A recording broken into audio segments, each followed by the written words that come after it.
Pressure is privilege. I'm privileged that this organization, they believe in me. They put their faith in me. This is the right fit.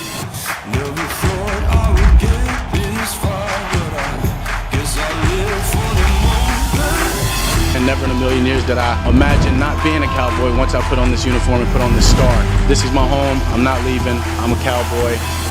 This is only the beginning. Hump Day! What's going on, everybody? Welcome into First Take. Thank you for being with us. Hi, Max. Molly. Looking dapper as always. Stephen A. Smith out there taping episodes of Blackish. How'd that go? I didn't even get to ask you. Good morning, Molly. How are you? Zoolander, what's going on, bro? What's going on, Zoolander? What's going on? That's right. That's right. What do you hit you with? Blue steel? What do you call it? You remember with the blue steel, Molly and Max? You remember when Will Ferrell looked at Ben Stiller? It's the same look. That's Max with the black suit, white shirt. Well, thank you very much. I'll take that as a compliment. I make that facial expression in the mirror every day. All right, guys. So first episode of Hard Knocks, the Dallas Cowboys. Anyone? The episode began with their star quarterback who went through the ringer the last couple years, to say the least. First, he dealt with the tragic death of his older brother. That was last April. Then the injury of his left ankle 6 months later, sidelining him for the season. Now the shoulder. He talks about scars. It's clear he's talking about more than just the physical, gentlemen, but in resilient fashion, he remains hopeful for brighter days ahead and controlling the narrative on the gridiron. We also saw a very emotional and raw Jerry Jones. Southern Steve, what are your thoughts? Do you think this is the right team to be on Hard Knocks? I don't think they deserve it. I mean, I've been on the record saying that. I mean, let's just call it what it is, okay? I mean, listen, they're off a 6-10 season. Their record was 8-8 before then because they have a marketing genius and an owner, Jerry Jones. That's why they're here. I mean, did you see Hard Knocks last night? I watched it. Because obviously they're America's team, right? They've got the star on their helmet, right? They've got guys with pom-poms. Guys, not just ladies. Guys with pom-poms all over the place. Blue and white pom-poms talking about the Dallas Cowboys. So let's look at the storyline. Now, mind you, let's keep this in mind. Not a single game has been played in the regular season. They played the Hall of Fame game, the preseason. Already we had Dak, and he's coming off the nasty leg injury. We wish him nothing but the best. We're really happy to see him out there, healthy enough to be running and playing football and stuff like that. But then he has to take a break because the shoulder, it's hurting right now, okay? And we need rest, okay? Because something's not right, all right? So we got that going on. We got Jerry Jones with the headlines. All right, he's going to show up to the Hall of Fame because the Dallas Cowboys and the Pittsburgh Steelers are playing, and he's showing up to the Hall of Fame. And what does he do? He sits next to Jimmy Johnson, who's about to go into the Hall of Fame in just a couple of days. What is it in the Ring of Honor? At the time. And he's like, We're gonna put you in the ring of the Cowboys Ring of Honor. I mean, that's breaking news. Okay? So we got to make sure that we got the headlines for that. All right? Because, I mean, my God. This is just the Hall of Fame you're going into. The real news is that you're going to be in the Ring of Honor. That's what we're going to do. So the man stopped coaching your team in 1993. And 28 years later, you announce he going to be in the Ring of Honor. We're so touched. And when, by the way, when's he going into the Ring of Honor? Can we get a date on that? Exactly. Even Jimmy Johnson said, "Is this going to happen when I'm alive?" Even he said that. Just laughed. Even he said that. And then suddenly we see nice guy Dan Quinn, by all accounts a nice guy, but he on the air last night cussing like a sailor. Even I was sitting there going like this. I mean, it sounded a bit corny, but even I was saying, "My God, the language." I mean, could they calm down here? I mean, him and the other coordinator, everybody cussing up a storm, dropping F-bombs all over the place. I mean, this is the kind of stuff that's going on. So again, here we are. Because obviously we're First Take and we have to talk about these things. And once again, they're relevant in the world of headlines. And all that says to me is that I see just crumbs of evidence as to why this team is going to find themselves losing again. The one positive is that brother Micah Parsons. I'm a fan of that brother. That brother is all over the place. Sideline to sideline. He's not playing games. You know what, Vander Esch said up there and go to lean on back. Oh, man, you trying to make every play. You trying to make every play. I'm like this. Damn it, that's what you're supposed to be playing. That's like right. Vander Esch. If you can stay healthy enough. Vander Esch is like, that's not how we do it around here. Yeah, what are you doing? That's not how we do it You're around. making us look bad. I mean, just stop the presses. It's the Dallas Cowboys. We bow at their altar when it comes to headlines. We bow at their altar when it comes to topics in the world of sports. We bow at their altar about everything except winning when it counts. I'm so surprised. I'm so surprised. Before you jump in, can I say one thing? Because you mentioned cursing. You guys have heard me once in a while. I let one slip, and I want to completely stop. So you guys need to catch me. I'm giving it up entirely. No cursing at all whatsoever. I am. It is not ladylike. So if you hear anything from me, commercial breaks, I'm dropping things, you need to catch me and say, Molly, you gave that up. We'll be talking to you about that for years. You ain't gonna stop. No, I am. You ain't gonna stop. I know I'm not. Off the air, I'm not. I mean, I don't cuss all the time. You know why? I hope off the air. The one reason that Cowboys haters should be nervous, although it hasn't happened yet, because Jimmy Johnson said, wait, while I'm alive, is the real jinx, the curse, the hex on the Cowboys is the jinx of the curse of Jimmy Johnson. Yeah. They haven't won. I mean, they won with Barry Switzer with Jimmy Johnson's team, but not since then. It's been, what is it now? Where are we going on, Stephen A? A quarter century? Quarter century, no Super Bowl. It's 26 years. So over now. Over a quarter century. I didn't major in math, but according to my calculations, that's over a quarter century. That's a year no over Super Bowl. a quarter century, yes. And I'm a little nervous only because once Jimmy Johnson goes in the Ring of Honor, I'm like, wait, is the curse broken? Stephen A., everything that you pointed out is why the Cowboys were the right choice for this. Hard Knocks isn't about necessarily a team on the brink of a Super Bowl. It's just drama. You just want to see the drama of camp. Think about what you just said. First, we saw, it's not that it's new video. We've seen it already, but Jerry Jones crying in camp, right? He's so choked with emotion. And why would that be? Look, Jerry Jones could outlive us all. You're not promised tomorrow no matter how old or young you are. But Stephen A., he's no spring chicken. Is part of that emotion because he wants to know, is he going to live to see a Super Bowl championship with the Dallas Cowboys? Another one? Is he going to even live to see it? And by the way, when he's sprinkling salt on that McGriddle or whatever that was that a cheeseburger or a sausage, egg, and cheese? He opened it up, Stephen A. This dude opened up the sandwich to put salt on a McGriddle. I'm like, Jerry, what are you doing? It's not like you guys are knocking on the door of a championship right now. But those moments and all the stuff we saw, including stuff like Zeke and Dak seem to actually be like best friends. You know, like all that was interesting. It was interesting. There was drama with Dak's shoulder.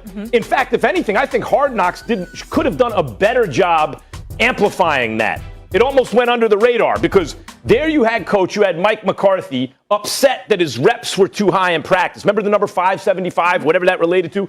Too many throws, too much work. You see Dak champing at the bit. No, forget that. I've waited too long. I want to get back in there. Coach trying to calm him down. And then what happens? He hurts. He re-injures himself. Like that. If anything, Hard Knocks could have amplified that drama more. But there was drama. And Stephen A., this is the Dallas Cowboys. Yes, that was the right team. Okay. I mean, you know. I mean, it's August. You know, the preseason is beginning this week. All right, y'all. All right, you got me. Okay. The Dallas Cowboys, I mean, they are the most interesting. And by the way, let me be very, very clear to remind the audience, I don't have nothing against the Cowboys. It's those nauseating fans that get on my damn nerves. I just can't imagine having to absorb how about them Cowboys. And then I look at their schedule because I got the schedule in front of me, Max Kellerman. And then I get even more annoyed. All right, the schedule has been extended to 17 games instead of 16 games. And, you know, they open the season against the Tampa Bay Buccaneers, and Tom Brady and those boys going to give it to them. You wait and see. But then after that, we got the Chargers. We got the Eagles, who are expected to stink this year. We got the Carolina Panthers, a rebuild. Let's call it what it is.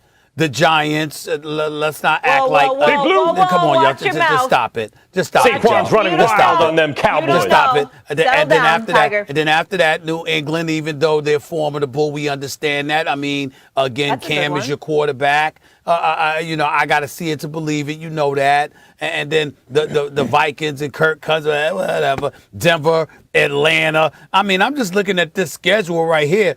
I mean, damn, the Dallas Cowboys can end up winning about 14 games, for crying out loud. So I'm going to hear the mouths of Cowboy fans everywhere. Now, so we understand, the football scheduling gods looked out for them a little bit, because I find their schedule to be relatively soft, to be quite honest with you, as far as I'm concerned. I don't think it's that arduous. In the end, what it comes down to is this. When you look at Hard Knocks, you HBO, you want ratings. The Cowboys are going to give you that. But listen to how pathetic we are. Listen to what y'all just said. Dak Prescott and Ezekiel Elliott, they seem like friends. Well, what the hell are they supposed to be? I mean, if you're Ezekiel Elliott and Dak Prescott, why wouldn't you be friends? Best friends, not just friends. We said best friends. Stephen A., I want to go over that schedule for a second. Stop, Max. It's the headline.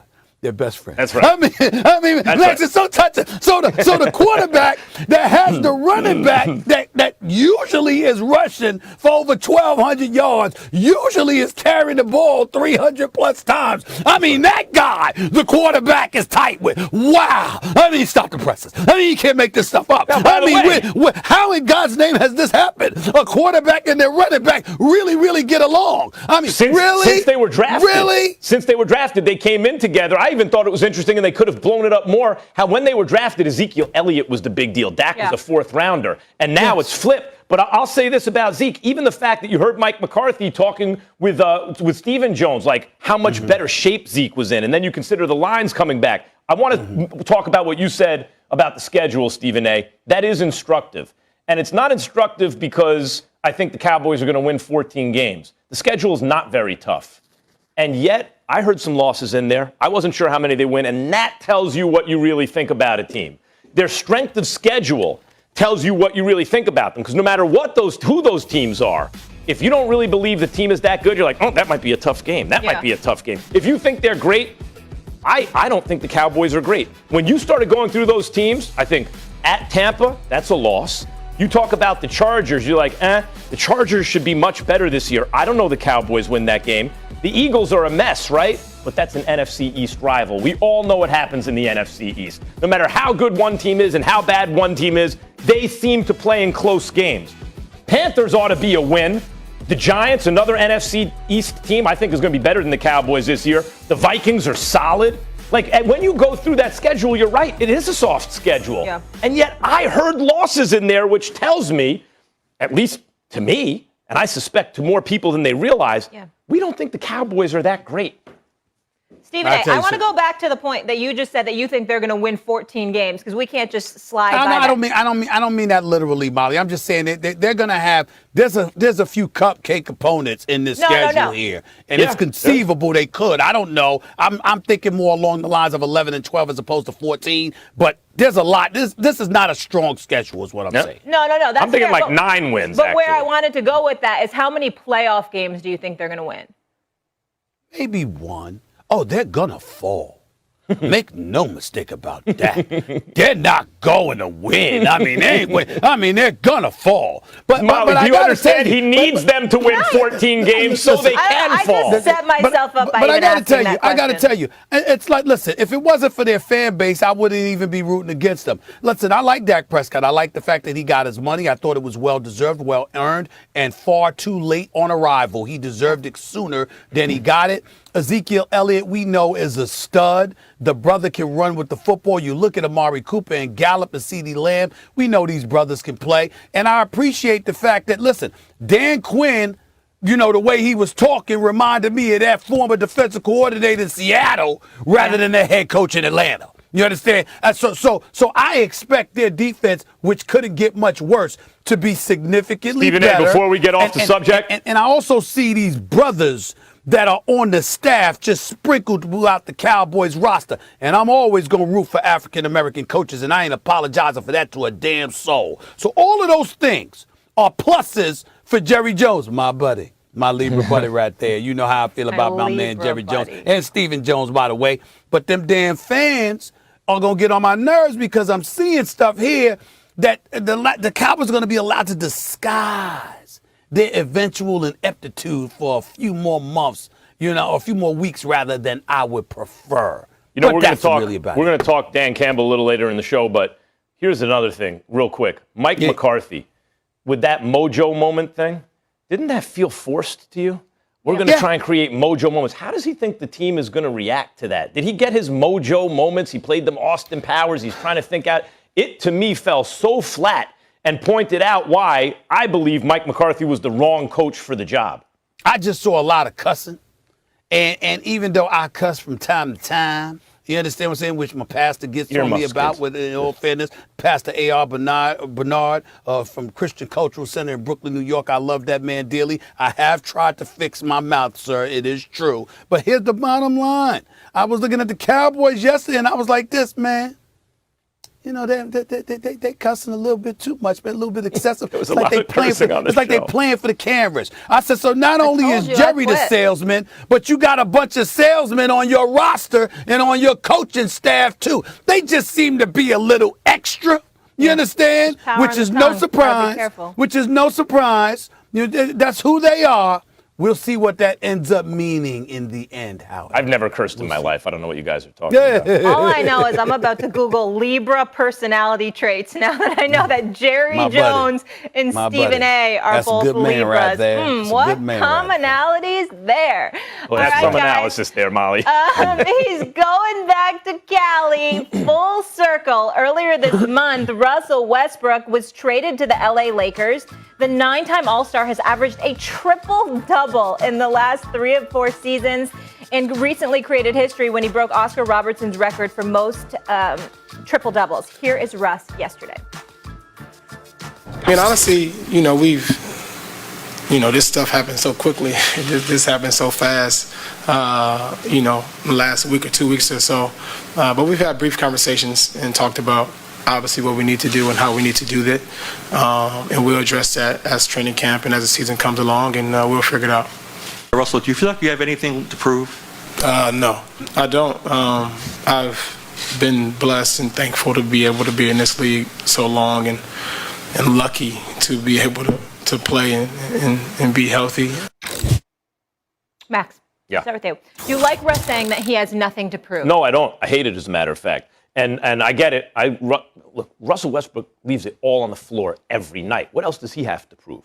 But Russ, because you do that and because of your talents and gifts and your work that you've put in, you've elevated yourself to a position among the greats.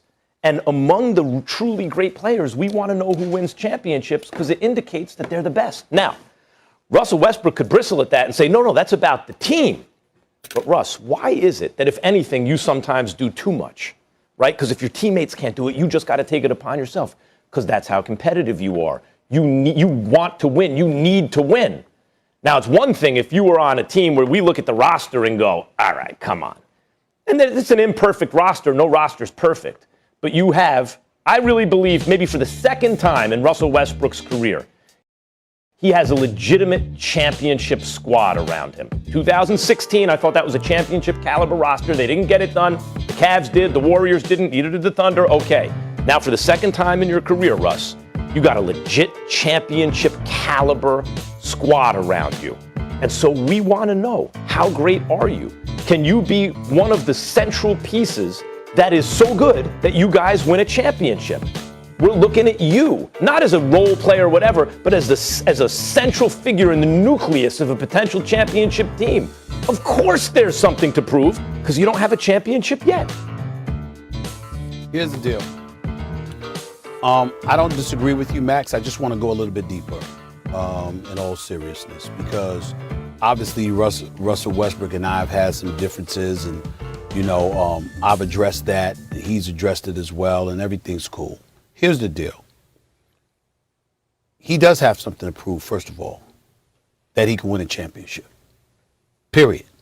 There's nothing else left to prove, just to win a championship. And I don't think he meant what he said when he said in the nation's capital a few months ago that championships don't mean nothing to him. he sees plenty of champions who are less happier than himself. I think what we have seen from Russell Westbrook is a guy whose level of sensitivity has been heightened in terms of people creating narratives about him and him sitting back and him no longer sitting back and just taking it. He's going to defend himself, and he's going to fend off those naysayers and some of the things that they may say, myself included, because he believes that anything that comes close to addressing or attacking his character is something that he needs to debunk. I respect that. So I want to sit up there and say on national television, there's no reason nor is there any excuse for us to question the character of Russell Westbrook. The brother gives us 100% every night. He goes out and goes all out every night, plays at 100 miles an hour. He never cheats the game in that regard at all, okay? And off the court, never gets in any kind of trouble whatsoever. He's a high character guy, all right? So I want to make sure that I'm clear with all of those things that I just said, because it's incredibly important that people understand. My point is... Do we need a lower third for this, or is it too serious? Say what? Do we need the lower third about Russell Westbrook for this, Nope. or is this too serious? Nope, we don't need it. We don't need it. We don't need it at all. Not when it comes to him. Here's what I want him and all the people who love him and know him personally to understand. We are talking about the game of basketball, not his character, certainly not his character as a man, and the great things that he's accomplishing off the court. Max, I was driving down, I think it was somewhere in Burbank, whatever. I mean, Max, it was like a damn near a mile of stores, and all of them with dealerships in his name. The brother's doing big things. I mean, Russell Westbrook's doing big things, man. And there's a certain audience that he's trying to reach and uplift, and he's doing that too. And he does a lot of things in the community that people don't realize about, and he deserves credit for that. At the end of the day, we come back to basketball. And I'm going to stick to my point about this.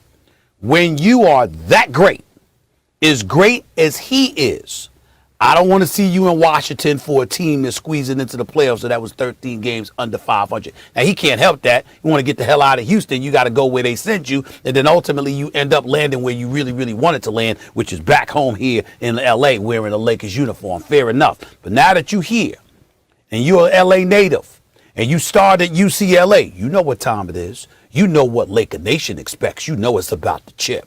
And you got to go for it. You don't get it, you don't get it. But you really, really, really got to go for it. That chip has to be the priority, more so than anything else.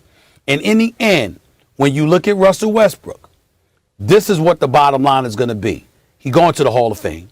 We're going to celebrate him one day as one of the greatest players we've ever seen, you know, when you look at what his resume entails.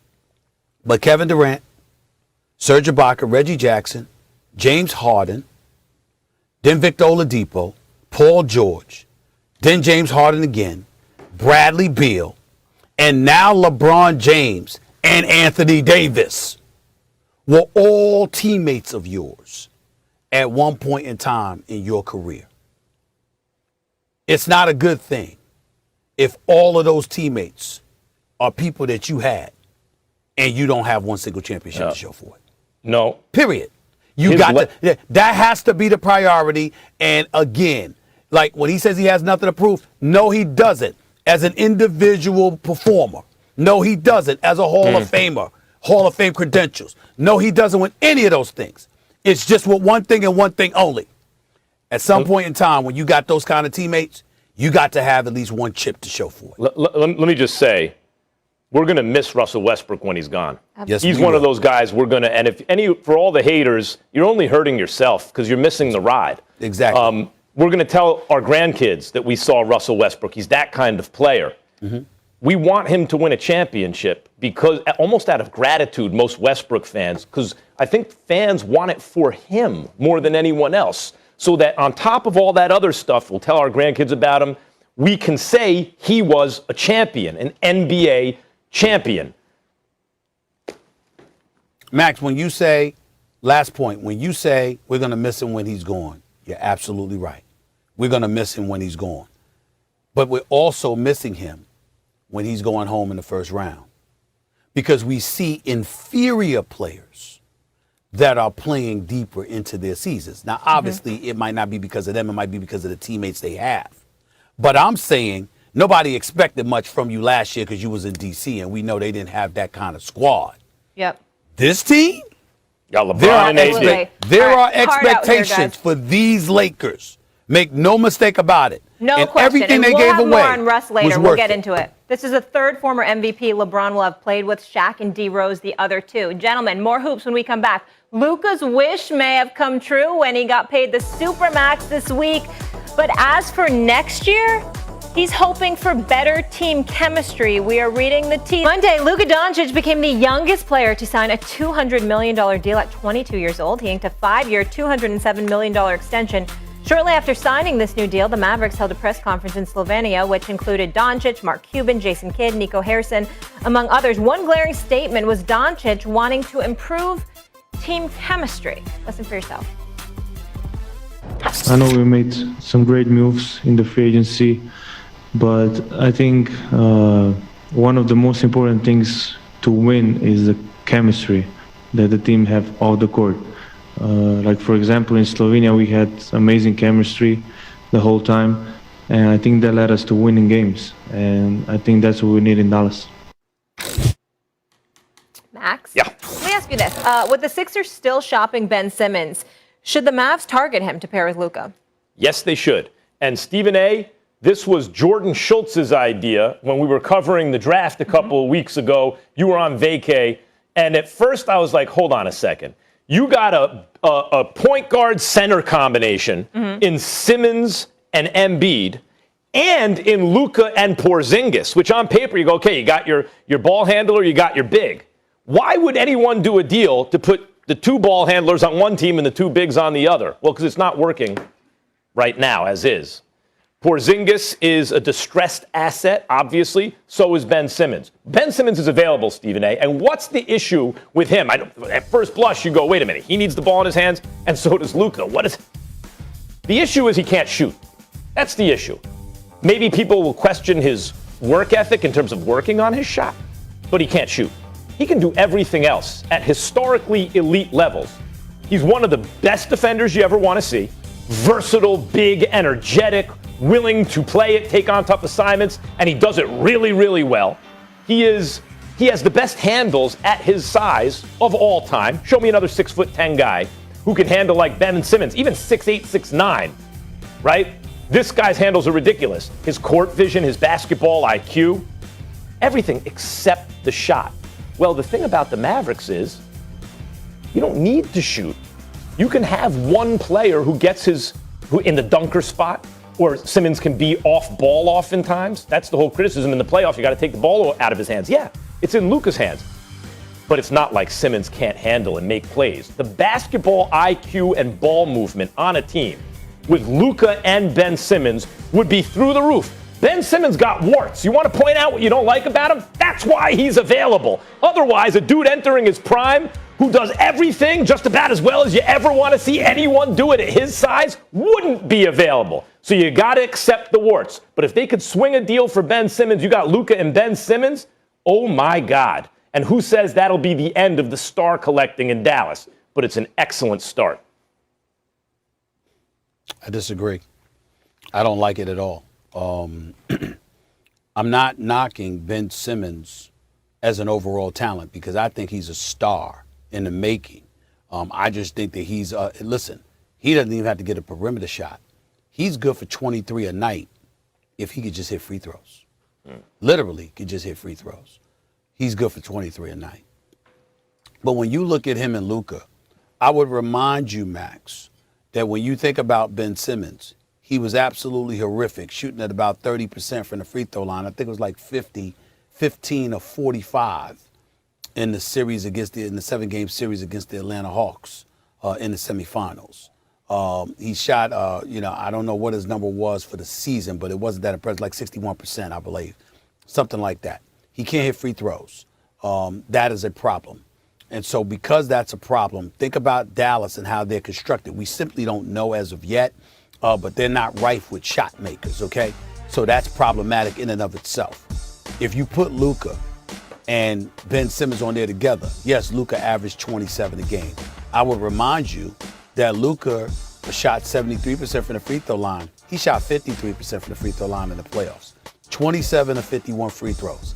I mean, you got to imagine that they'll both improve to some degree. But in the end, if you're that kind of liability from the perimeter, because Luka isn't the greatest jump shooter in the world. He hits clutch shots, but he isn't the greatest jump shooter in the world. The fact is, him with Ben Simmons, to me, doesn't work. Ben Simmons has to be on a team where you have an abundance of perimeter shooters. That, to me, is the ideal place for him, because then he can just simply focus on his free throws. And other than that, playing the way that he plays in terms of ball handling, running an offense, creating plays for other people, etc., because he definitely is elite at creating open shots for other people because of his athleticism, his speed, his size, his ball handling skills, and his ability to get to the basket at will and finish at the basket for the most part. This is a guy that can create open shots for other people. If you surround him on a team, let's say like Portland with McCollum and Covington and all of these guys, that would be different, because obviously if you got Ben Simmons, you'd probably lose Damian Lillard. But if you had him on a team like that, if you had him on a team like Golden State, where Golden State, you got Steph Curry and Klay Thompson, although they're a bit hesitant to bring him on board. They're a camp divided in Golden State, from what I'm hearing, Max, because they don't believe him and Draymond should be on the court at the same time. One or the other, not both. But nevertheless, I think that Klay and Steph are such elite shooters and so elite at moving without the basketball, getting open to get shots. I think that you could still get away with it if you're the Golden State Warriors, because we don't give credit enough where credit is due to the basketball savant that Draymond Green is. This brother knows how to pass. He knows how to play. He's a highly intelligent basketball player, and he knows not just who to give it to, which most situations it's Klay, but when and how. And I've seen him giving passes while setting picks all at the same time. Draymond just knows what the hell he's doing. And so for me, I don't mind the thought of him and Ben Simmons being there together the way some people inside Golden State's organization may mind. But Ben Simmons has to be surrounded by at least a couple of perimeter shooters on the floor with him. Let me tell you the evolution of perimeter shooters. Let me tell you the evolution of my thinking here. Remember, when I said Embiid and Simmons, it's not that they don't work together, but that you could maximize them if you separate them. My point was, I looked at Antetokounmpo. The Greek Freak and Ben Simmons were similar players early, but they built a team around the Greek Freak. They never did that around Simmons, exactly as you're describing. Put shooters all around him. You either double him or he's taking it to the rack. And if you do double him, he's going to find the open man. That's a way you can go far. I agree. And that's why I proposed the trade to Portland. I said Simmons, Matisse, maybe Maxey, a draft pick, Damian Lillard, right? I'm talking about from the Mavericks' point of view here. You need to get better. It's a league with big threes, not just two dudes, three dudes where you're like Hall of Fame, Hall of Fame, Hall of Fame. Dallas ain't going to do it with just Luka. And they're not even going to do it with Luka and one other dude if Brooklyn or LA is healthy. But you got to start with another special kind of player. So who's available? Ben Simmons is available. And those two basketball IQ passers at their size with everything they can do, everything you mentioned about them, the only thing really glaringly missing is Ben Simmons shooting. That's it. Otherwise, look out. Yeah, but the problem with it, Max, is that you got to have somebody to pass it to. And the fact of the matter is, you look at Dallas's roster, that doesn't exist, number one. Number two, remember Porzingis in Dallas, the belief is that his relationship with Luka Doncic is the biggest problem. Just as big of a problem as his durability. We keep forgetting Porzingis was healthy against the Clippers. He did play in that series, okay? But somehow, some way, it just didn't mesh. Now you come to Philadelphia and you think about Ben Simmons. Well, if you listen to the scuttlebutt that's circulating around the NBA over the last week or so, Max, you're hearing that Ben Simmons may not want to come back to Philadelphia. That he's hearing that the Philadelphia 76ers, although their asking price was pretty steep, was busy entertaining an abundance of trade offers for him, and as a result, he doesn't want to go there, and who knows whether or not he may show up to training camp. I haven't spoken to the Philadelphia 76ers to confirm that, but those are the kind of things that you're hearing over the last week. So my point is that the same kind of problems that you may fear or that you already have realized with Porzingis, you may fear ultimately with Ben Simmons. Yeah, and those are things to take into consideration as well. You got to do your due diligence there and see if it will work. You got to talk to the guys and everything. But I think it was Jordan Schultz's idea on this show when he floated the idea during the draft.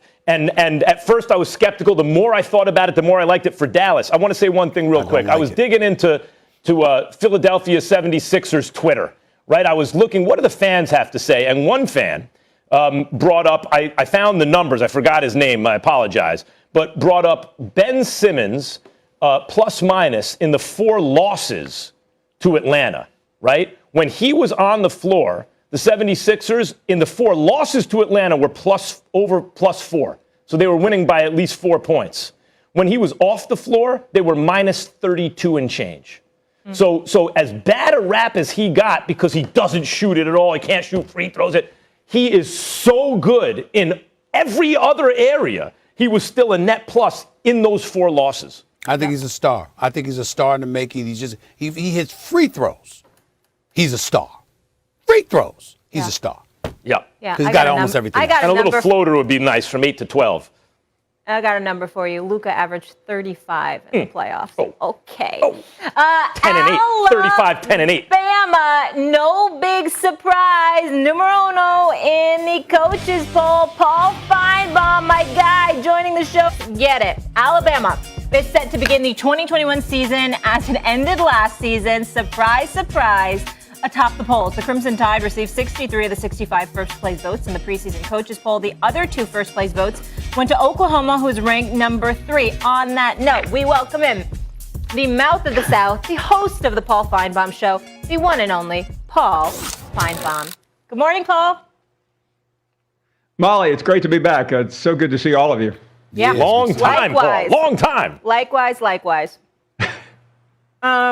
Paul, you know where we're starting. Alabama atop again. You heard me, 63 of the 65 coaches. Tell me this, though. What makes this team different than years past?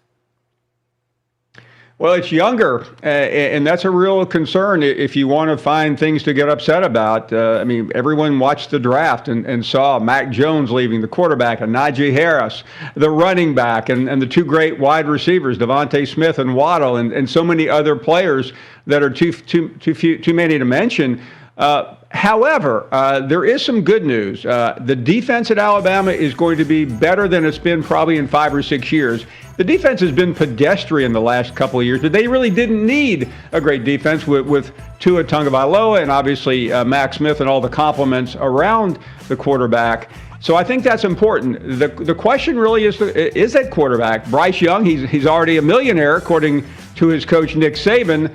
But how will he do under pressure? We really don't know the answer to that. We'll find out in 3 weeks when they take on a pretty good Miami team. Not one of the top teams in the country, but certainly a top 10, top 15 team. So, but ultimately, we tend to look past all of that for a very simple reason. It's called Nick Saban. As long as he is the head coach and he recruits at the level that he has recruited, he had the best recruiting class in the country last year, we're going to keep putting him number 1. You know, it's interesting, Paul, because a couple of years ago, my narrative, my take on it is, wait a minute, are we still in the Alabama Nick Saban era? Or has Dabo and Clemson, right. Who is it? Maybe it's Dabo. And now, once again, no, actually, it looks at this moment like Saban and Alabama have fought off the challenge and they're number 1. But Clemson, Ohio State, Oklahoma, Georgia, they round out the top 5. Among those teams, who represents the biggest threat? I'll split it a little bit. I think Oklahoma has a really good shot at getting to the playoffs because the schedule is not that challenging, and they also have one of the 2 or 3 best quarterbacks in the country in Spencer Rattler. However, I think the biggest threat is in the SEC, and that is Georgia. I think after the first weekend of the season, Max, we're going to be talking about Georgia as a legitimate threat because I think they're going to beat Clemson, which I think is good, but maybe not as good as it has been in a couple of years. We all know Trevor Lawrence is gone. I don't think the defense is as elite. So if Georgia goes into that game at Bank of America Stadium and beats Clemson, then all of a sudden we'll be talking about the SEC championship game in December by the second week of September. So I think that's how it lies. I mean, Ohio State is good. They have as much talent as they've had in many, many years. There are other schools out there, but I really think, like we always talk about in mid-August, it's about 4 or 5 of the same schools that it's always been. You know, Paul Feinbaum, I just want to remind you before I ask my next question, you've been talking a lot about Georgia for years now, and Kirby Smart and what Georgia was going to do and what Georgia's going to do. Hadn't happened yet. I'm sorry, the protege can't overcome the mentor. You know me all day, every day. I'm rolling with Alabama. That's how I roll, Paul Feinbaum. And having said this, it's a 2-part question. One is really just being a bit facetious here, because I really want to know, of the 65 coaches, with the poll that voted for number one, 63 picked Alabama. I want to know the 2 who did it. I'd like to know that. Paul Feinbaum might know that bit of information. But more importantly and more seriously, I have to ask this question. We got Alabama, there's no Mac Jones. We got Ohio State, there's no Justin Fields. We got Clemson, there's no Trevor Lawrence. Are you concerned that any of those teams are being ranked a bit too high? Listen, when we get to the polls, Stephen A., I think we're just looking to see what happened last year. This is not a lot of analysis from the coaches or the people in our profession.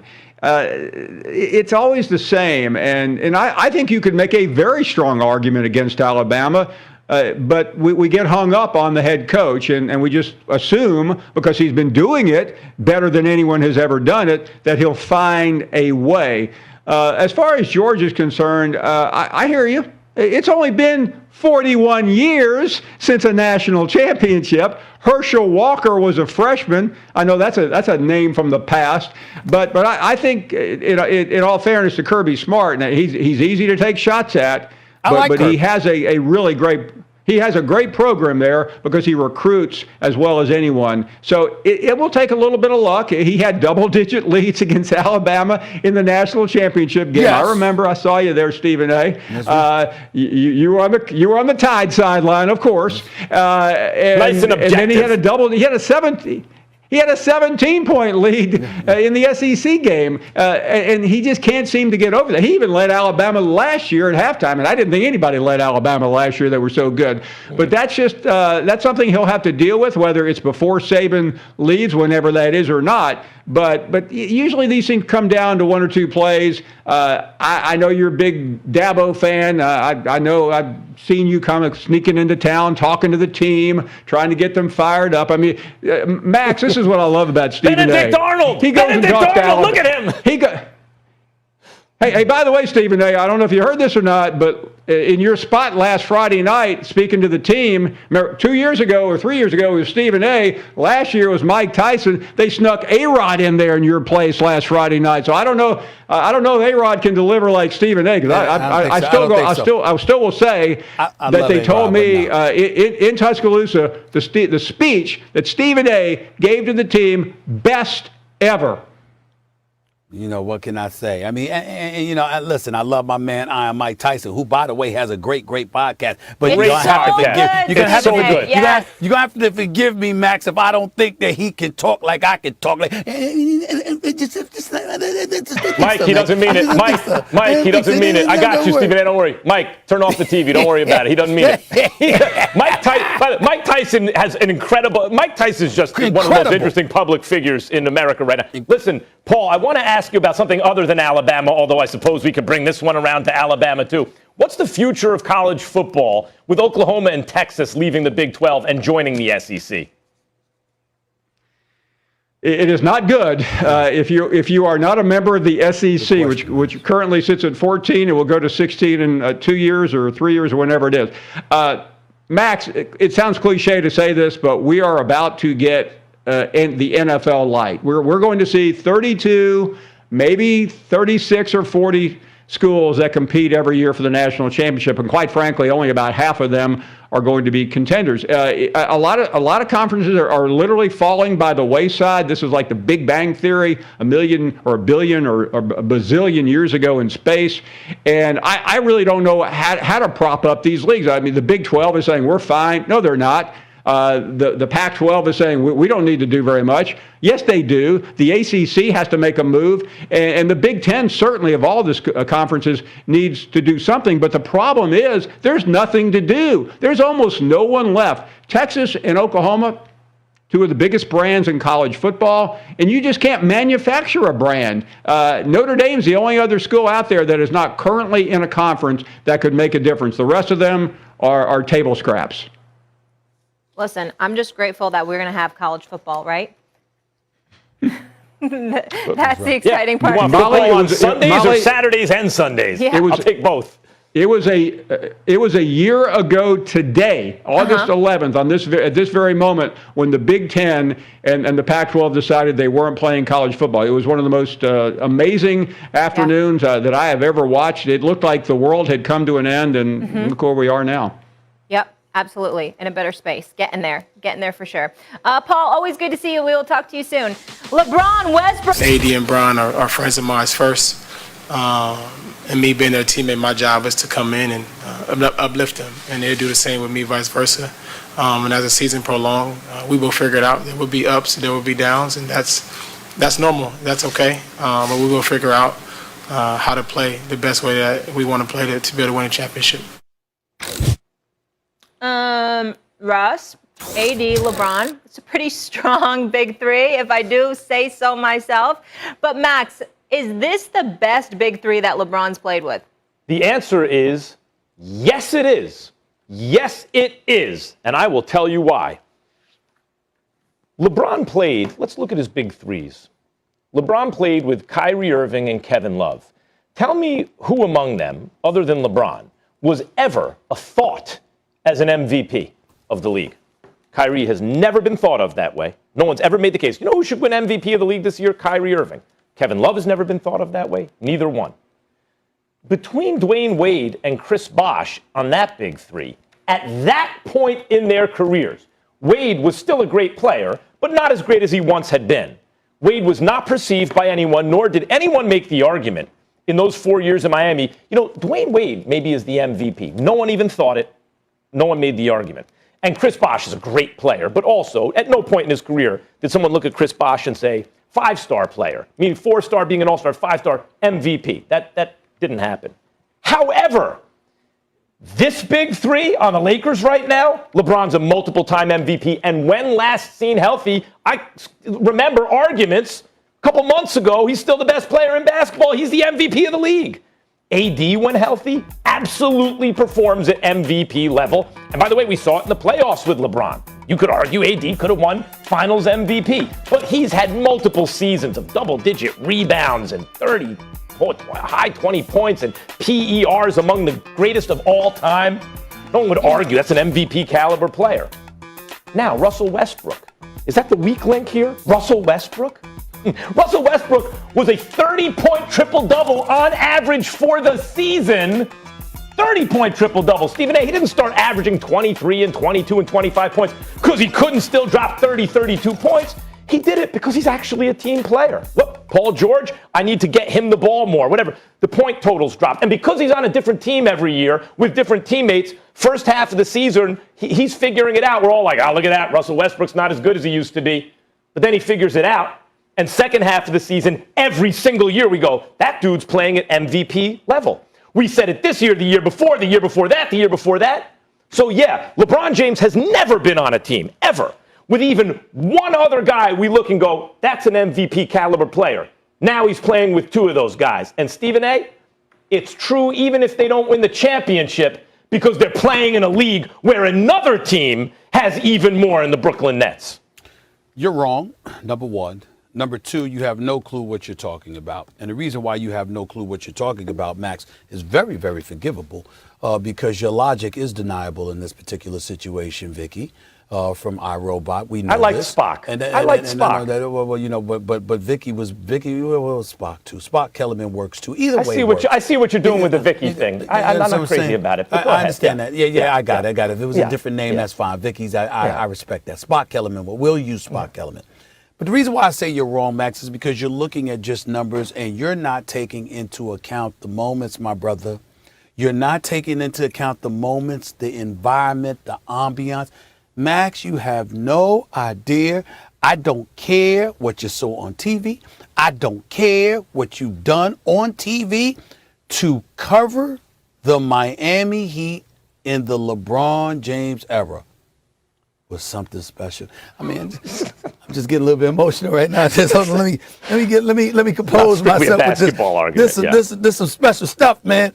Max, not 1, not 2, not 3, not 4. We all get that. We all get that with LeBron. LeBron, as you have publicly acknowledged, was in his prime with Miami. Yes, he was. He arrived there as a 26-year-old superstar, clearly en route to being the best on the planet at the time, right? He was there from age 26 to age 30.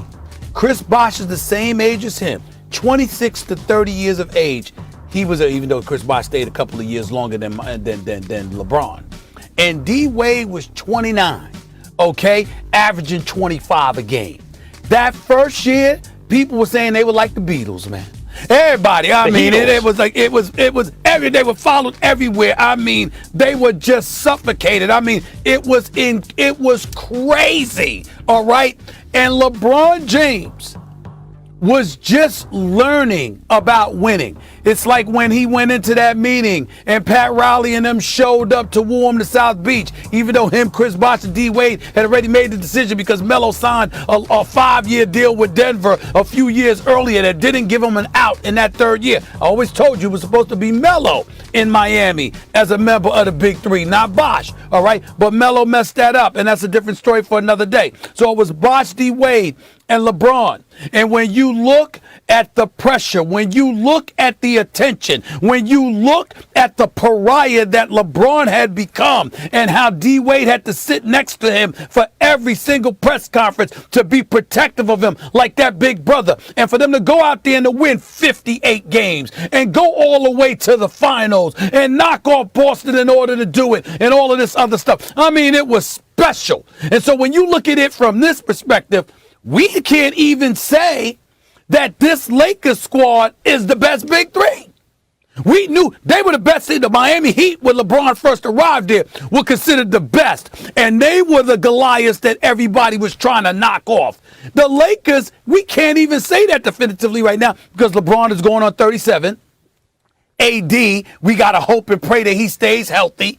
And even though Russell Westbrook is a walking triple-double, the adjustments that they're going to have to make in terms of playing with one another, which I'm very confident they'll be able to do because Russell Westbrook was telling the truth. They are friends. You know, I mean, listen, LeBron has had him over at the crib and vice versa. They are boys. They do get along. You know, he is friends with them. That's legit. And I do think that they will do what it takes to work. Please don't get me wrong. But at this moment, we can't definitively say they the Big Three with KD, Harden, and Kyrie in Brooklyn. And to me, that's the biggest difference. Let me tell you something. But it is LeBron's best Big Three. I think they got to prove it. They already did in Miami. Okay, wait. 3 things. If KD, Harden, and Kyrie were around back then, LeBron wouldn't have had the best 3 back then. They're just around nowadays. That's not the Lakers' fault that the Brooklyn Nets exist. If KD, Harden, and Kyrie were... No, KD had Westbrook and James Harden. Yeah, but they were babies. Come on, that's what I'm saying. They were babies. But that's what I'm saying. I know that. That's what I'm saying. You said back then. They're not babies anymore. I'm saying they were babies. I'm saying they were babies. What I'm saying is if the Nets existed as they do now back then you would still say the Nets got the better Big Three. Okay, absolutely right. So that's not LeBron's fault that he has the second best Big Three today. There's an even better Big Three that didn't used to exist. Let me say this about 2 things you're right about. Number 1, this Lakers Big Three has to prove it. They haven't done that yet. I should say they could be the best Big Three. They got to go out and prove it. They got to stay healthy, etc. I can give you that. And I'll give you one more point. I can give you that. And I'm not going to talk about your experiences in Miami. I'm going to stay with basketball reasons. Let's stay with basketball. Yeah, I know. Or even cultural impact, because the Heatles were something different. I agree. It was special, right? I'll say this. The point you make that is true is that LeBron James was in his physical prime back then. That is not the case now. He was playing both ends of the floor as well as better than he'd ever played it, really, by year 2 in Miami, right? And he's diminished now. Because when I hear the best big three LeBron has ever played with, I'm really thinking about his teammates.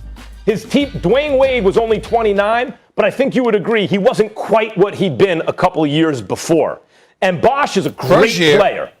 First year was when he averaged 25. They didn't win when the he chip averaged that 25 year. and he had to lead and he had to step back year 2 because he knew the team would be better with LeBron. But year 1 in Miami. Year 1, you think so? You know, when LeBron got there, I thought of Wade as a top 3-4 player in the league the year before LeBron got there, along with Kobe, Duncan, and LeBron. Yeah, but Wade what I'm saying is that when he got there, he stepped back just a touch. He stepped back just a little for LeBron because LeBron had arrived, but he still averaged 25 and a half. It could be that I'm being fooled by the diminished numbers because he had to share the ball with LeBron. But to my eye, Wade actually looked not quite as good as he had been. But I'll say this. To me, AD and Westbrook are potentially better teammates because they're closer to their athletic prime and because of how high-pitched AD's skills are, even compared to Bosh's, than Wade and Bosh.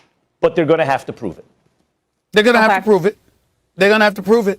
They could, but I'm telling you right now, as we stand here today, and there's nothing that's better than what LeBron had in Miami at the moment. All right. Nothing. So Stephen A's team Miami, Max thinks LA's got a chance. You keep reminiscing there. All right, when we come back here, guys, look out. NBA rookie Jalen Green says he's got a chip on his shoulder after being drafted number 2. Find out if our guys think he'll... The swag that people from Detroit walk with. With the first pick in the 2021 NBA Draft, the Detroit Pistons select CADE Cunningham. I know my name was the first name called, but I didn't do this by myself. I have a number 1 pick family, honestly. Detroit Pistons, I'm all the way in. Let's do it. The NBA's newest stars have been shining in the Summer League. Last night, we had the number 1 pick and number 2 overall pick square off as CADE Cunningham's Pistons took down Jalen Green's Rockets. Green, the 2nd overall pick, who bypassed college basketball to play in the G League, made his feelings known about being drafted 2nd overall. My tip been super big. It started at draft night when I got drafted number 2. I felt I was number 1, but I mean, it's just the work I gotta put in. I gotta keep the chip on my shoulder from where I'm from. My family installed it into me, so I'm just keeping it better every day. All right, obviously a lot of great players from this draft. Stephen A., who do you think is going to be the better pro, CADE or Jalen? Me personally, I think Jalen. That's not to throw any shade on CADE Cunningham. I like what I see. He's a smooth brother, smooth ball player, got a nice stroke. No doubt about it. I think he's got a lot of promise, and I think Detroit, as the late great Stuart Scott used to call Detroit, Detroit. I think they're in for a treat with him. I have no issue with it, but I think that Jalen Green is one of them brothers that, I look for 2 things, guys. Actually, 3 things. Obviously, I'm looking, for your size and what have you, your athleticism. I'm looking for whether or not you have a perimeter shot, because in today's game that truly does matter. The other thing that I'm looking for is a want it, a go get it mentality, which is why, Max, I want to take a moment to give you credit for what you said about that cat out of Baylor, Davion Mitchell. This brother's work ethic, I mean, you got coaches raving about him. I read an article where he pulled a hamstring, and come to find out, Bobby Jackson, who's coaching the G League in Sacramento and all of that, and working with those guys over the summer. Used to star for Sacramento. I covered him when I was covering, you remember when the Lakers were playing the Sacramento Kings, in 2000 and stuff like that. He was a member of that team with Bibby and Stojakovic and Vlade Divac and C. Webb and those guys. And I love Bobby Jackson. And I was reading a story about how Davion, had stretched his hamstring or did whatever. And come to find out, Max, the reason why is because he had worked out twice before the workouts were scheduled. So he came in early in the morning, got a workout, then went and get a little rest, got in another workout before practice. And they say these are the things that he does religiously, and they're like, you got to calm down, bro. It's long. See, he wants it that bad. I look at Jalen Green when he gets on the court and compete. What I see in Cunningham is a smooth operator that just knows how to play the game and is going to know how to be effective and productive and is going to be a plus for the Detroit Pistons. I see a guy in Jalen Green that seems to have a little something extra that you don't teach. Not just talent-wise, but he wants it bad. And he doesn't want to just be good and to win. He wants to be the reason you win. He wants to be a star. We hear a lot of people say that, but we don't see it when we're watching them. I see that when I watch Jalen Green, and that's what I'm thinking about. I want to comment quickly on two things you said, then I want to make my point about CADE Cunningham. Number one, Stuart Scott. When you bring up his name, boy, the world was much better when Stu Scott was in it. I miss that dude. He was a great guy and obviously a huge talent. Yeah. Davion Mitchell. There's a video circulating on social media from Kobe. I think I saw it on Instagram or something, where Kobe's talking about he would wake up at 3 in the morning to work out at 4 and then work out 4 to 6, and he'd take you through the schedule of his day. And he said, now, if you're not doing that, and I am, after 5, 6 years, you can never catch up. Yeah. I've done it too much. You can't catch up. That's what Muhammad Ali used to say. Get up and start running at 5 in the morning thinking Joe Frazier's up at 6, I'm getting up at 5, right? That's what it takes. Davion Mitchell obviously has that kind of mentality. That's why he's 6'1", 6'2", and he was killing the game in college. He's going to be killing it in the pros. CADE Cunningham, there's a reason he was drafted first, even against a high flyer, Stephen A. And the reason he was drafted first, even over Jalen, is that the world has changed. The basketball world has changed. What we're looking for as the centerpiece to a championship team, the thing that gets you there quicker than anything else, has changed. It used to be, way back in the day, the big center. No one would trade a center for anything that wasn't a center if the center was great, right? I mean, everyone was looking for it. Coming out of the era when I was a kid, it had already passed, but, you know, Bill Russell and Wilt Chamberlain, and then I was in that as a kid, Kareem Abdul-Jabbar, as I know you were, Stephen A., and they drafted Patrick Ewing and David Robinson. You must have a big. Then Michael Jordan came along. I mean, there was Bird and Magic, of course, but they were sort of unicorns, 6'9", point forward guards. What were they? Jordan came along, and it was like, oh, excuse me. The two-way wing who can score 30 points a game, you want that, Kobe Bryant. Mm-hmm. And guys who could make you believe they could do that, that was the most sought-after thing. Vince Carter, Tracy McGrady, guys like that. Then LeBron came along. And then since then, we've seen Luka and what James Harden has evolved into and what we wish Ben Simmons could be if he could shoot. And we're like, oh, excuse me. The athletic guy with the size of a wing plus who can run your offense, who can also do all the things offensively that a point guard can do, the hybrid of Magic and Michael. And if he can shoot too, oh my God, that's what everyone's looking for nowadays. I think this draft was instructive that way because there's been a sea change. Usually a guy like Jalen, you're looking for that. Ooh, that guy's there, he's going first. But not if there's another guy who's 6'8" and can handle and can score and can set up your offense like LeBron or Luka or one of those dudes. That guy now goes number one. Well, there's a shot, Max, we can both be right. There's a shot that we can both be right about what we're saying about both of them because neither of us are throwing shade on either of them. We love what we're seeing from both of them. What I would tell you is watch out for this, what you should really appreciate by Jalen Green. He's in Houston. Who was in Houston wreaking havoc for years? James Harden. That would be James Harden. He seems to know that. And as a result is hell-bent on and determined to inch towards that. Okay, he's gone. It's a new era, and I want it. And what I'm saying is when you're evaluating talent, yeah, I can look at your skill set. That's first and foremost. I got to look at your athleticism. I got to wonder about your durability. All of your mindset, though, is a huge, huge deal. How bad do you want it? Yeah. Jalen Green seems to be that kind of guy. And that's what I'm noticing. Absolutely. He didn't even go to college. I want to see that Kobe video, Max. You got to send that to me. Let's talk some NFL, fellas, shall we? Coming up next, Jets rookie quarterback Zach Wilson has struggled in the first few weeks of training camp. Coach SALEH says it's all part of a process, but will our guys agree when he compares him to a Manning? Don't go anywhere. As a rookie.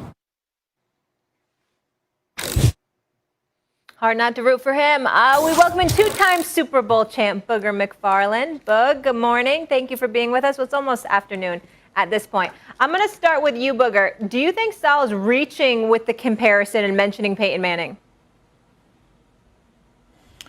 Well, I think what he's talking about is just how Peyton Manning struggled his rookie year. I think he threw 28 interceptions and just how that Peyton Manning struggled early on, but he went on to have a Hall of Fame career, 5 MVPs, et cetera, et cetera. So I think what he's trying to do is limit the expectations, because during the whole draft process, we all are talking about Zach Wilson and comparing him to Patrick Mahomes. He's got an electric arm. He can throw the football from all different angles, off platform, all the jargon we heard during that time. So the expectations in New York are for him to come in and maybe not win, but he's got to show you the talent level that we've seen and that we saw early on from the likes of Patrick Mahomes, Josh Allen, Lamar Jackson, some of the recent young quarterbacks. So I think this is more an attempt by SALEH to say, okay, he's going to be good. Okay, we know the talent is there. He's going to be really good, maybe even great one day, but let's temper the expectations early on. You'll see flashes of the talent, but at some point, he's going to do what all rookies have done, even the greatest maybe of all time in Peyton Manning, who struggled mightily as a rookie. So I like what he's doing. Limit the expectations, undersell, overproduce. That's what all these coaches should do for their young quarterbacks. I think it's totally fair. I think the comparison is fair, and I'll tell you why. Now we know Peyton Manning's one of the greatest who ever played any sport, right? But at the time, he was just another first-round draft pick. #1 overall, and was going to be him or Ryan Leaf. But I got news for you. If Peyton came out in the same draft as Trevor Lawrence, he'd have gone second, just like Zach Wilson went second. I'm not saying Trevor Lawrence is going to be better than Peyton Manning. I'm talking about the hype around these guys coming out. Where the hell did you get that from?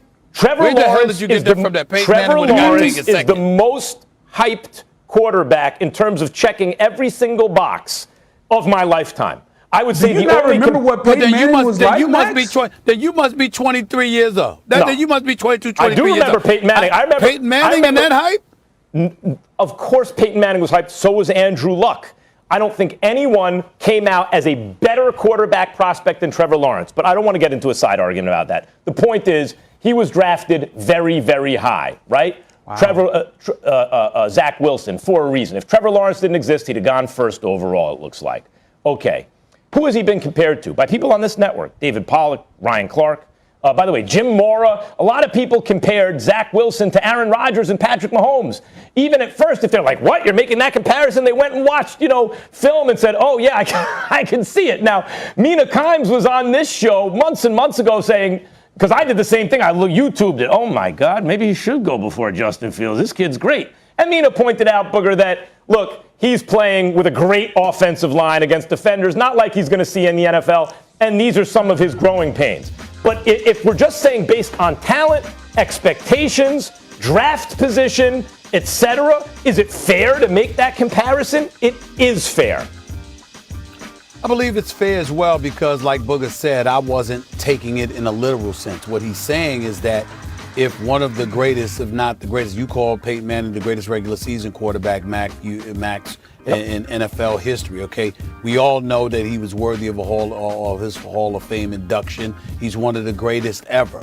So if one of the greatest ever, who was so brilliant that offensive coordinators didn't even call the plays, they left it up to him pretty much his entire career. When you're that great, but in your first year in the National Football League, you had 26 touchdowns and threw 28 interceptions, okay? The fact of the matter is that what SALEH was saying is that if somebody like that is going to make those mistakes, we should expect that from any rookie. That's all he was saying. That's where the comparisons start and stop. In other words, don't expect this guy to come out looking like, a polished individual. He's going to have some rough edges. He's going to have some tough times, and that's just the way that it's going to go. Me personally, the only thing that I would say to SALEH is that if you feel high enough for him, if you feel that high for him, and one would argue that you do since he was picked #2 overall, even though we all remember Ryan Leaf was also picked #2 overall, so let's not forget that. All right, Jamarcus Russell was once picked number 1 overall. Let's not forget that. In the end, what it comes down to is the franchise and the culture and the personnel that you surround that player with. And I'm looking at this Jets roster, and let me just give you some names. Jamison Crowder from Washington, we know about him. Denzel Mims, we'll learn about him. Corey Davis came over from Tennessee. We know a little bit about him. Keelan Cole comes over from Jacksonville. We know a little bit about him. Their running back, someday, forgive me if I don't pronounce the name correctly. I'm just reading. I don't know. I apologize if I don't pronounce it correctly. Lamical Perrin. And then, of course, Tevin Coleman. All I'm trying to say to you is that, correct me if I'm wrong, Booger, any of those names move you? Any of those names jump out at you and makes you say, you know, Buffalo, Miami, New England, y'all better watch out. Y'all better watch out now. Is there any name that I threw out there that makes you say, they're going to make Zach Wilson look really, really good? The answer would be no. And all I'm trying to say is we don't know whether that's true or not. Give the guys a chance. Let them show what they got. But in the end, when I think about a quarterback, I think about the system and I think about the personnel that you're playing with. Because especially when you're a rookie, that's going to have a hell of a lot to do with your success or lack thereof.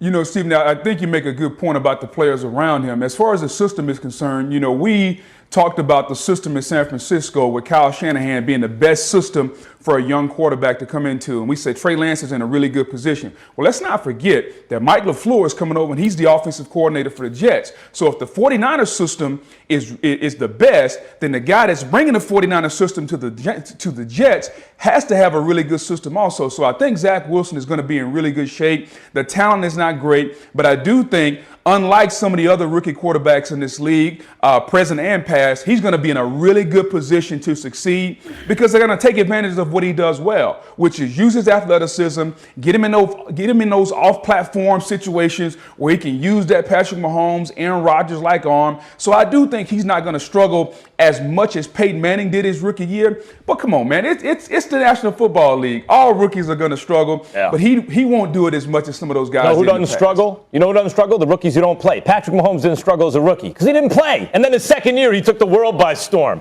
Here's the thing about Zach Wilson and the way the Jets are doing it. I don't care what he does this year. This year's not what it's about. The Jets went about this exactly right. And when they drafted Vera Tucker, Boog, and Stephen A., I was like, oh, that is really smart. They have Becton. They have like a great young left tackle. They put a guy who's like can't miss at left guard. And now the left side of that line is set with a young, dynamic quarterback. They're not ready to do anything in the AFC East this year. They're going to be in last place by a whole lot. But going forward, if you have a quarterback and an O-line, you're in business, and I think they do. You need stop it. Stop it. Damn it, you were born in the Bronx. You were born in the Bronx. You live in New York City at least half the time now.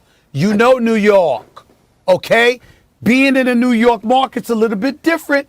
You can sit up there and say, well, you know, he's not going to do anything this year, and I get that part from a literal sense. But don't act like doing nothing in New York in year one just because you're a rookie and you got a new head coach, and it doesn't matter in the New York market. Because that has crushed. Addressing that. He's already managing that. Wait. I'm addressing it. I'm saying it's crushed a lot of souls. You've seen it, Max. You've witnessed it. Booger, you've witnessed it. There are dudes, because we talking about the mental. I get tired of everybody just looking at people's physical ability. There are people who shrink mentally because of the environment. But we don't know that until we see it. We can't assume that one way or another. We got to see it. We got to see it. That's a reason to be concerned if you're sticking up the joint. It's going to be rough sledding as a rookie for Zach Wilson. We'll see how he reacts to the New York media. I'll leave you with this. I shared this yesterday. It's unbelievable. Since 2000, the Jets have used 7 first or second round picks on a quarterback. 7, the most in the NFL during that span. I sure hope Zach Wilson sticks. Boog sticking around here with us. When we come back, plenty more NFL to dive into. How does one right the ship of the last place Jacksonville Jaguars? You bring in a rookie coach plucked from college football, and you draft the #1 pick, Trevor Lawrence. Will this plan work? Meyer is leading his first NFL training camp after years of success in college football. Here's what Hall of Fame coach Jimmy Johnson had to say about Meyer's transition to the league. Quote, I think he wanted the challenge of professional football. He's accomplished everything that he could accomplish in college football, so he wants the challenge of professional football. Booger McFarland back here with us. Max, Urban trying to right the ship of last year's worst team with the #1 overall pick, Trevor Lawrence. Who's under more pressure, Meyer or Lawrence? Trevor Lawrence. It would be Urban Meyer under normal circumstances, but as I was saying in the previous segment when Stephen A. and Booger jumped on me for talking about the hype around Trevor Lawrence compared to Peyton Manning, it's not the amount of media attention I'm talking about or mainstream media attention. I'm talking about as a prospect. Trevor Lawrence is considered a perfect prospect. He does have, including mobility, right? Like stuff that even Peyton didn't have. Size, pedigree. He's won a national championship. And he did it in a blowout, right, as a young player. The year after Deshaun Watson by the skin of his teeth, in a blowout. Was with surgical precision, has done things like thrown interceptions the next year and then chased down guys in the open field and tackled them. He is a football player with size, speed, and arm, intelligence, pedigree, championship, the whole thing. Let's put it this way. Everyone agrees there hasn't been a prospect like this on paper since at least Andrew Luck. You got to go back like a decade. There's more pressure on Trevor Lawrence. Well, Max, I'm going to disagree. I think there's more pressure on Urban Meyer. If you think about, #1, the college coach coming to the NFL, you think about a guy that's been out of the profession for a few years. And on top of that, when he gets back in, he's trying to do things from an unconventional standpoint. He's already made some mistakes, some would say. If you look at the hiring of the strength coach, Chris Doyle, who ultimately had to turn around and that guy had to resign, the controversial signing of Tim Tebow. So he's trying to do things differently than the norm. And there's nothing wrong with that. But when you come in and you upset the apple cart, especially when you are a very successful coach on a collegiate level, there's a lot of pressure on you because people want to know, very similar to Nick Saban, can you get it done at the professional level? Nick Saban couldn't get it done. Nick Saban went back to college and he's one of the greatest coaches, if not the greatest college coach of all time. So Urban Meyer is trying to do something that even the great Nick Saban could not do, which is succeed on a professional level. To me, if that's not pressure, then what is? On top of that, he's coming to an organization that got to the precipice of going to the Super Bowl, less than 5 or 6 years ago when they lost the game in the AFC Championship game in New England, and it's been downhill since then. So they've seen from a talent standpoint what it takes. They tore it back down under his guidance, and now they're trying to build it back up, and he handpicked his quarterback. So if you look at Urban Meyer, the greatest college coach of all time, some would say, based on his record, if you look at what he did, he came to the National Football League, he handpicked his quarterback, he's doing things from an unconventional standpoint.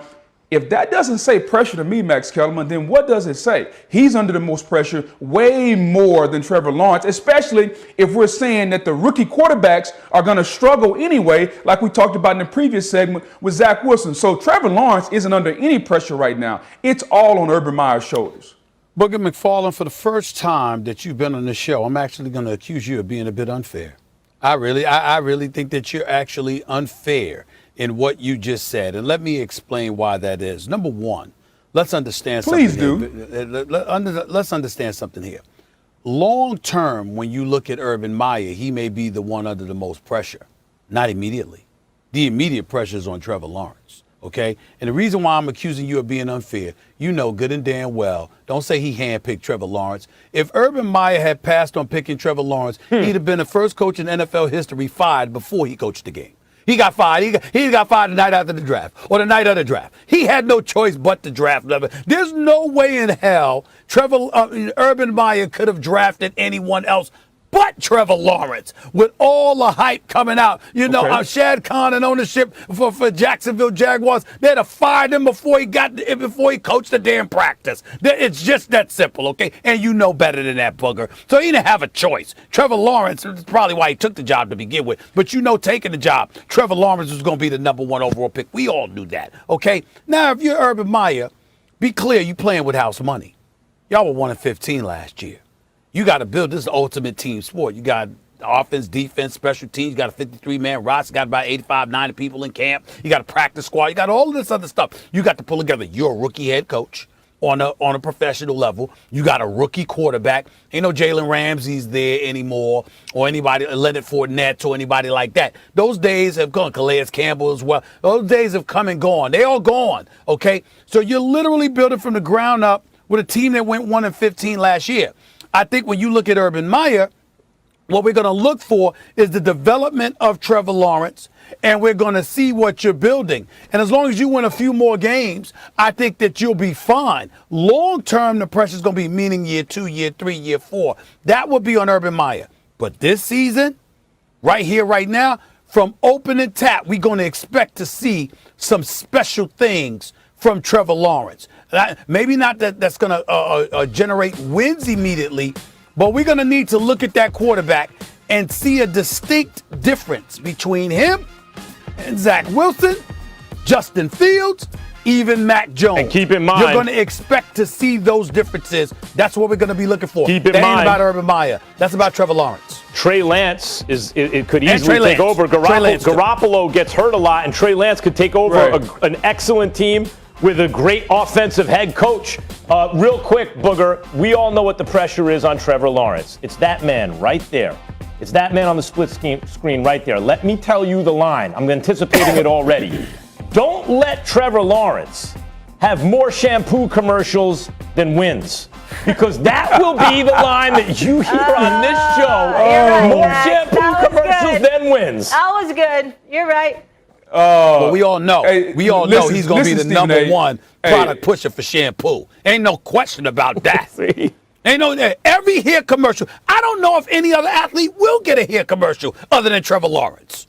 I don't think they will. Hey, listen, Stephen. Let me turn the. Hey, listen. Turn the volume down in your voice so you can hear me real quick. How long has Urban Meyer been out of coaching? Urban Meyer was out of coaching a long time. So when I say he handpicked Trevor Lawrence, Urban Meyer chose this year to come back knowing that Trevor Lawrence was coming out in the draft. So did he handpick him per se, saying that there was somebody else that he could have drafted number 1 overall? No, he didn't. But Urban Meyer could have got back in coaching a long time ago. Urban Meyer is on record as following Trevor Lawrence's career. So he timed his arrival to the pro game up the year that Trevor Lawrence came out. Do we think that was by coincidence? No. I don't believe in coincidences, Stephen A. Smith. That is timed up perfectly by Urban Meyer. So that's what I mean by he handpicked him. Okay, fair enough. That's what you meant. Fair enough. I appreciate the clarification. But don't get slick on me because you're very, very knowledgeable about the NFL. You know your football. You know good and damn well that Urban Meyer was interested in that Cowboys job. You know that. You could, yes. You know that. All right then. So it wasn't waiting for Trevor Lawrence. He wanted that Cowboys job. It was Jerry Jones that didn't want to give it to him because he wanted somebody that was, as Max would say, that, he could influence a little bit more and wasn't dogged about holding on to his own decision-making power. So don't give me the Trevor Lawrence stuff. That's number one. And number two, Coughlin was in Jacksonville, and you know what? He coached at Florida, and being in Jacksonville was where he wanted to be if he couldn't get the Cowboys job. You know that. One win last